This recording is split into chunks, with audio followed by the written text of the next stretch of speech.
Bonjour. Aujourd'hui, on va voir une leçon de grammaire.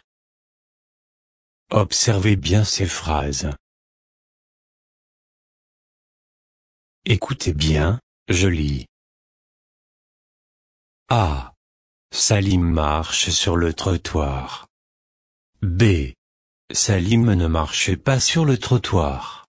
C. Un bon conducteur ne roule jamais à grande vitesse. D. Salima ne brûle plus les feux rouges. Lisez les phrases silencieusement. Maintenant, on passe aux questions de compréhension. Pourquoi ne faut-il pas rouler à grande vitesse?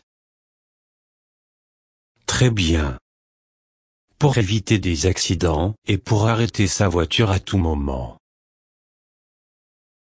Que fait un bon conducteur? Oui, c'est ça.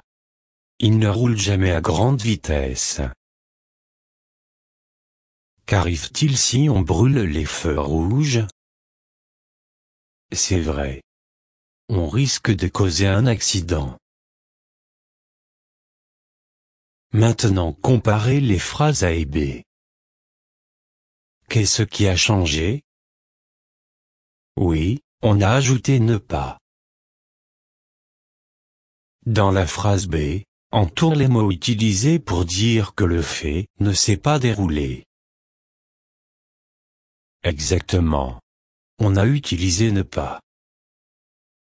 Quels sont les mots utilisés pour indiquer la négation dans les autres phrases? Oui. Ne jamais. Ne plus. Quelle est la place des mots exprimant la négation dans ces phrases? Très bien, ils encadrent un verbe. Finalement, on passe à la règle. Une phrase est à la forme affirmative quand elle permet d'affirmer un fait. Exemple, il conduit bien. À la forme négative quand elle nie un fait. Exemple, il ne conduit pas bien.